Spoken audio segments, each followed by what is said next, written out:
മുഖ്യമന്ത്രിയുടെ മകനെതിരായ ED summons താൻ സ്ഥിരീകരിച്ചെന്ന വാർത്ത തള്ളി CPM general secretary MA baby. മുഖ്യമന്ത്രി പറഞ്ഞതോടെ എല്ലാ കാര്യങ്ങളിലും വ്യക്തത വന്നെന്നും ബേബി പറഞ്ഞു.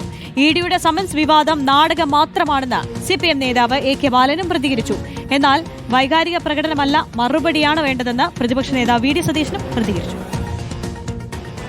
മുഖ്യമന്ത്രി പിണറായി വിജയന്റെ മകന് ED സമൻസ് കിട്ടിയതായി താൻ സ്ഥിരീകരിച്ചെന്ന രീതിയിൽ പുറത്തുവന്ന വാർത്തകളെ പൂർണ്ണമായും തള്ളുകയാണ് CPM general secretary MA baby.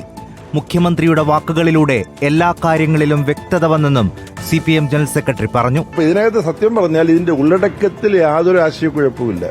മുഖ്യമന്ത്രി പറഞ്ഞത് ഇത് മുഴുവൻ കെട്ടിച്ചമച്ചതാണ്. ഇപ്പോഴത്തെ വിവാദങ്ങൾക്ക് പിന്നിൽ ഇടതുപക്ഷം വീണ്ടും അധികാരത്തിൽ വരുമെന്ന ഭീതിയാണെന്നായിരുന്നു CPM നേതാവ് AK ബാലന്റെ പ്രതികരണം. ഈ ഒരു കേസ് ഇപ്പം വന്നതിനൊരു പശ്ചാത്തലമുണ്ട്. ഇടതുപക്ഷ ജനാധിപത്യ മുന്നണിയുടെ നേതൃത്വത്തിൽ വീണ്ടും ഒരു ഗവൺമെന്റ് വരാൻ പോകുന്നു എന്നൊരു ധാരണ പൊതുവിൽ വന്നു.